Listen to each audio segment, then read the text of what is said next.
Instagram, I posted this quote. I don't know if you guys can see it. The subconscious will pick a partner who feels like home. If home wasn't pleasant, neither are they.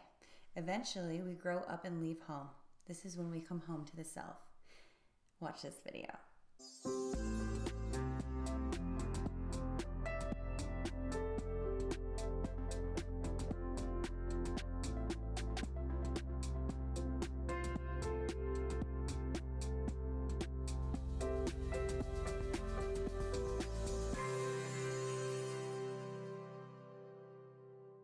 So I created that quote when I was reflecting on relationships.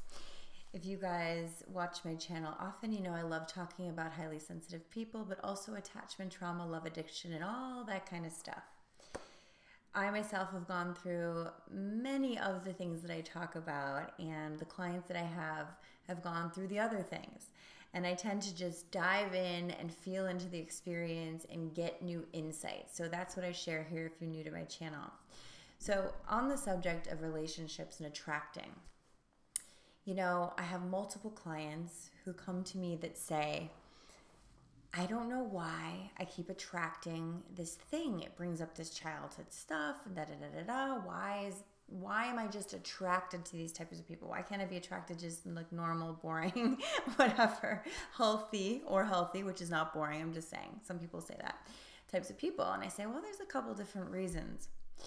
The first main reason that we attract people who may not be good for us is probably because it's resembling something we came from. The familiarity quotient is huge, and so often we disregard that. We don't realize that our inner self, our subconscious, is attracting things that remind us of previous experiences or our perception of previous experiences. So that's why oftentimes people, especially therapists, will say that we date our parents, one or the other, especially the one we had trauma with, because we're really trying to still work that out. If our mom or dad never gave us the love that we needed, or weren't emotionally available, chances are we will attract an emotionally unavailable partner because that subconscious need is still trying to be met. Meaning, if I can get someone that's unavailable emotionally to finally give me an emotional connection, then I heal my childhood wound. That's not how it works. In fact, what actually ends up happening in these circumstances is that we attract the emotionally unavailable partner, and we get so sort of rewounded. It's almost like the original wound pops up again to be healed, and we get so frustrated that either we leave that relationship and do it again, or we finally wake up and we realize that we are never going to get our emotional needs met by emotionally unavailable person like mom or dad. And so maybe we can be that emotional intimacy for ourselves. Maybe we can finally wake up and realize that we don't need a savior, but we will need to save ourselves. And really what that looks like sometimes is having the boundary around understanding that this person just isn't capable. And even though that hurts our inner child, because we're like, wait a minute, as children, we can't conceptualize the fact that a parent might not be emotionally available. I'm just using this as an example. So we make it our fault. Well, what can I change so I can get my needs met? How do I make mommy or daddy happy? Because if they're happy, then they'll provide, and then my needs will be met. And we do this in our relationships a lot. And what we start to realize as we're older is we don't need that person to fulfill that need to survive, but we do need ourselves to be with ourselves to survive. And when we keep rejecting ourselves or abandoning ourselves, thinking that someone else is going to come in and save us, we are in essence rejecting ourselves again or abandoning ourselves again for the love of someone else. So I'm saying this because we often recreate the original scenario. Our idea of love is actually the love we had in our home. And so if our home was broken, our love will be too. Our love relationships.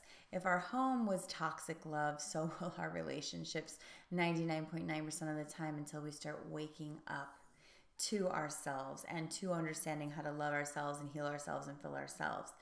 That's a big piece. The second thing I want to talk about, which has been coming up a lot in my work lately, is attachment trauma. I have this new client who is 58. I love her. If you're watching, it's about you. And she's gorgeous and brilliant and amazing, and she's just feeling not confident.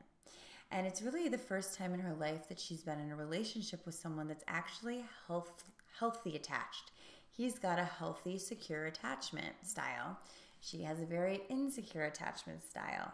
And so what's interesting is when we are insecurely attached, we often attract other people a lot of the time for a lot of years who are also not attached in a secure way. And the reason we do this is because that sort of unhealthy attachment feels safe for us, because we know that they're not healthy as well. Unconsciously we know this, or subconsciously we know this.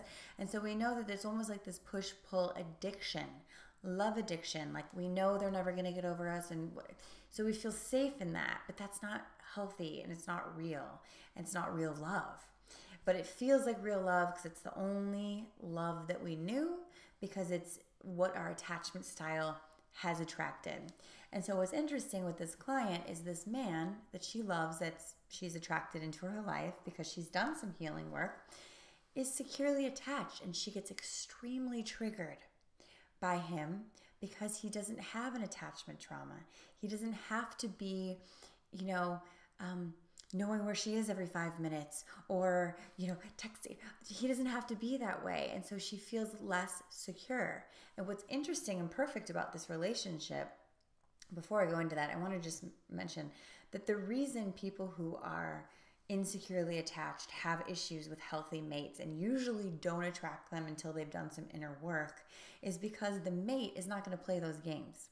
The mate doesn't have the same types of coping mechanisms that insecurely attached people have, which is why we usually keep attracting or feeling attracted to people who have the same unhealthy attachment style. But what I wanted to go into with her is the major gift in this man for her is that he's not going to fuel her old patterns. He's not going to allow old behaviors of these old coping mechanisms, and she's almost being forced into healing with this person. And so our sessions are very much about healthy attachment style and why it's so triggering, and how to be with the part of herself that is so triggered and to welcome it back home. So I want to go back to this quote that I created really quickly because I have something else to say about it. Funny, my mom just texted me as I'm saying that, speaking of home. But this is what it says. The subconscious will pick a partner who feels like home. Now that means subconsciously, and it means it's an attraction sort of feeling. If home wasn't pleasant, neither are they, eventually. But in the beginning, it feels really exciting and like, oh, this is going to be my healing. But really, it's just another wounded soul that we're going to do a dance with for a little bit until we heal ourselves. Eventually, we grow up and leave home. This is when we come home to self. So when we start to finally realize that we deserve healthy love, and maybe we don't know what that looks like yet, and maybe we don't know what that feels like yet, but we know we have the desire. That's the moment where we start to learn how to have that courage to come back to ourselves. And the way we start to come back to ourselves is really outing what we're feeling. I'm getting real about what I feel, but now I'm going to act on behalf of that. Not act crazy, but you know what? This is what I need.